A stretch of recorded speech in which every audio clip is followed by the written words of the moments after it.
President Obama recently introduced his latest budget proposal that would increase the top tax rate from 35% to 39.6%. Okay. I was wondering, how much of a dollar do you believe that the government should take from a person? Okay. This is what I believe. I believe that when you set your budget out, first and foremost, you should make cuts. 2 years ago, Freeport, Illinois was not receiving the money that we should have from the state of Illinois. So as I was home with my wife, I told my wife I'm going to voluntarily take a 10% pay cut.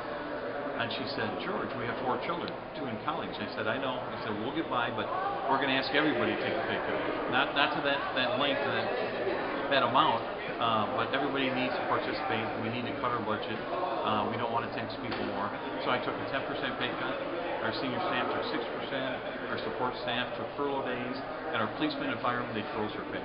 At the end of the day, we were able to get paid from the state of Illinois, and we actually had a surplus budget. And in the 7 years I've been mayor, we have had a surplus budget. We haven't run into the red. We have been good stewards of taxpayers' dollars. So to ask you a specific point on what you need from taxpayers to support your city, your state, and your government is pretty tough. It just depends on what services they want. At the federal level, what type of military protection do you want? What type of infrastructure do you want? Do you want your roads and bridges repaired? Things like that. So we have to figure out what the costs are and then go back to the people and ask them what they think is appropriate and what they want to support. And that's what a representative in Congress does. You represent the entire district. So you have to get a good feel on what services they want provided to the district, the state, and our nation. All right. Speaking of the race, Illinois Senator, United States Senator Dick Durbin Yes. has endorsed one of your opponents in the race. Would you like to comment about that? Oh, absolutely. Senator Durbin came to me. On December 6th, he called me on the telephone. He told me he had asked and gotten Illinois Senator Dave Kaler out of the race. He came to me and wanted me out of the race. I said, Senator Durbin, with all due respect, I won't talk to you on the phone about this. If you want to talk about this, we have to do it face-to-face. He was a little irritated by that. But he set up a meeting in Springfield, and I drove 3.5 hours down to Springfield. We sat and we talked for an hour. And what he told me is what he told me on the phone. Sherry Butos is a family friend, daughter of a best friend of his. Babysat his children, is following his wife's path into politics. And I said, Senator Durbin, you haven't said the most important thing. He said, George, what's that? He said, is she a good candidate? He said, we'll make her a good candidate. I will get her money from Washington. I will get her labor, and we'll make her a good candidate. I said, Senator Durbin, I'm already a good candidate. I have served my city of Freeport for 7 years. It's been fiscally conservative, but we've done the right things and provided services to our people. I am the only candidate left out of the 3 that can beat Bobby Schilling in the fall. He knows that, and I know that. And I hope the voters will find out about this.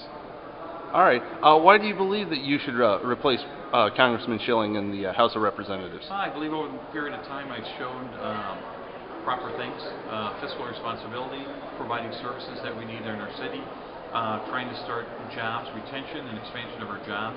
But we need somebody in Washington that will listen really to the people. President Obama said about a month ago when I was in the White House that the mayors are the ones that are holding this country together. Because it is mayors who have their feet on the ground, they listen to people, they react, and they have follow-through. That's exactly what I do with the city of Freeport. But we need policy changes in Washington. We need jobs to stay within our country, not going off seas to other countries. Jobs will solve a lot of problems that we have here.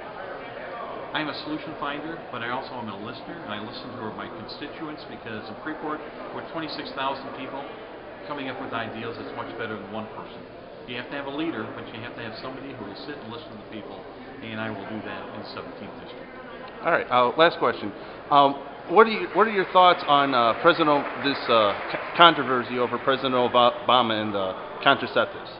Well, I think it wasn't well thought out when they put the health care plan there. The health care plan had passed a couple of years ago. Now is the time to go in and fix the issues that many people have concerns about, working together as a nation, working with your legislators to get those fixes in place. I believe the Catholic Church has come forth and said, listen, we're self-insured. We don't have an insurance company a majority of the time, so we will be paying those fees. So we have to have compromise, and compromise is not a bad word. Compromise is not a weakness. Compromise is smart. It's listening to the people and looking at all sides of the issue and coming up with what is right. One thing we talked about with me being a mayor in Freeport, Illinois, up in the northern section of the district, People will say, well, he's only going to represent the northern, or Sherry Butos will only represent the middle, and things like that.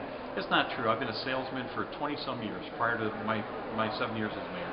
And I have run territories with great organization and great results, as large as 5 states and as small as from Madison, Wisconsin down to Peoria, Illinois. I know that I can organize, get people involved, and really get the communities involved to have the best district in the United States. All right. Okay, Thank you very much.